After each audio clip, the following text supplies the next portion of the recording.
देखो, हर समस्या का हल आपसे ज़्यादा कोई नहीं जानता है। आप किसी से अगर कुछ पूछने जाएंगे कि मेरे पास यह समस्या है, तो कदाचित आपको दूसरा व्यक्ति भ्रमित कर सकता है।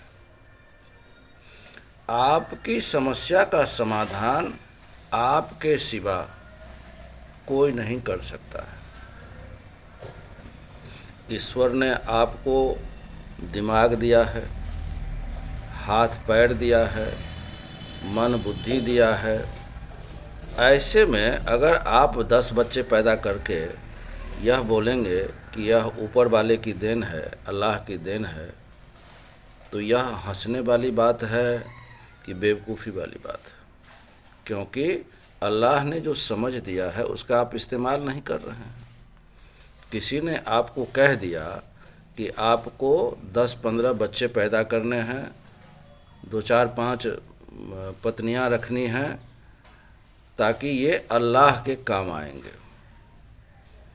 आपको समझ में आती है कि ये जो अल्लाह है यह वास्तव में अल्लाह नहीं है। सोचिएगा तो समझ में थोड़ी सी आएगी। यह अल्लाह हो सकता है कि समय काल क्रम में कोई एक ऐसा क्रूर, आतिताई, स्वार्थी, पावर हंग्री व्यक्ति अपने आप को ही अल्लाह समझने लगा हो, क्योंकि अल्लाह इज़ ऑलमाइटी। और आप लोग उसको भगवान समझ बैठे, अल्लाह समझ बैठे, और उसने बंदिश कर दिया कि यही शब्द का इस्तेमाल करना है। सोचिएगा तो समझ में आपको आ जाएगी।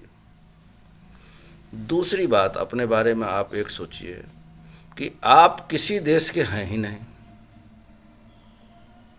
चीनो अरब हमारा, सारा जहां हमारा, मुस्लिम हैं हम, वतन हैं, सारा जहां हमारा। जब इकबाल पागल हो गया, सहज सप्रू उसका बाप का नाम था, ब्राह्मण था, लालच में, पावर हंगरी में आ गया, तो सारे जहां से अच्छा हिंदुस्तान हमारा पहले उसी ने लिखा था। यह एक रोग होता है। Politics is a kind of disease. राष्ट्र धर्म समझने वाला नेता वह योगी कहलाता है, और जो लोग पावर हंग्री और स्वार्थी होते हैं वे लोग इंसानियत के दुश्मन होते हैं। तो आपको नहीं लगता है कि उसने एक कोड ऑफ कंडक्ट बना दिया, अपने एक लॉ बुक चला दिया, जिसको आप लोग शायद शरिया बोलते हैं,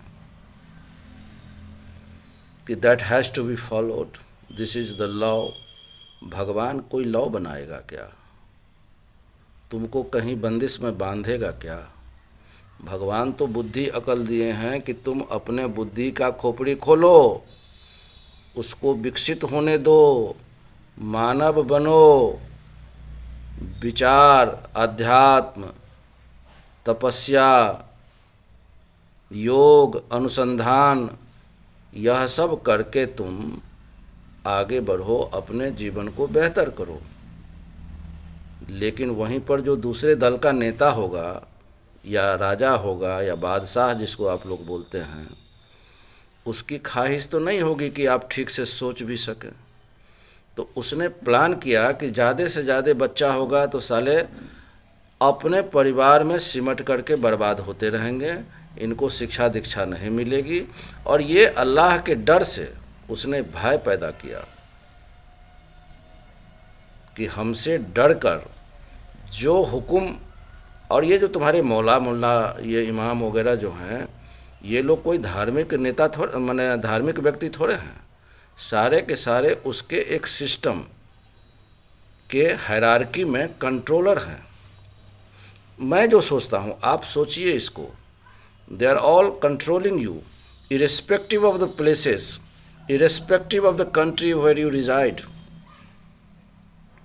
और जहाँ भी आप रहते हैं न चैन से रहते हैं न चैन से रहने देते हैं। आप यूनिफॉर्म पहनते हैं, बड़े भाई का कुर्ता और छोटे का जो पैजामा जो आप मजाक समझते हैं, यह मजाक नहीं है। You have been kept in uniformity irrespective of the place country. ये जो वाटर रिसोर्स मैनेजमेंट आपको सिखला दिया गया है कि ऊपर से नीचे पानी डालने का, चूँकि ये अरब में शुरुआत हुई थी, तो that's why they are practising and they have made you to practise that. यहाँ पानी की किल्लत कभी नहीं थी। तो आपको यूनिफॉर्मिटी, कपड़ा एक ढंग का पहनना, टोपी लगाना, दाढ़ी बढ़ाना, मूंछ कटाना, और एक सोल्जर को जैसे बुलाया जाता है, आपको मस्जिद में बुलाया जाता है, वहाँ पर कोई धर्म नहीं होता है। आप समझते हैं कि हम अल्लाह की इबादत करते हैं। आप अल्लाह की इबादत तब करते जब आप अल्लाह, राम, गॉड, वाहेगुरु को एक समझते। आप नफ़रत की इबादत करते हैं और नफ़रत के पैगाम को लेकर चलते हैं। आप जब उम्मत की बात करते हैं, ईमान की बात करते हैं, तो सिर्फ मुसलमान की बात करते हैं। अगर आपका यह सोच संकीर्णता से उठकर व्यापकता में जब तक नहीं आएगा, आप ही बताइए कि आप किसी के गुलाम हैं कि नहीं हैं। आपकी आज़ादी सदियों छीन ली गई है और आप गुलामी की इबादत कर रहे हैं। याद रखिएगा, सोचिएगा इस चीज़ को कि आप गुलामी की इबादत कर रहे हैं। मेरे वीडियो को ज़रूर लाइक और सब्सक्राइब करिएगा, शेयर करिएगा। हम और आप मिल कर के एक अच्छे युग का निर्माण कर सकते हैं।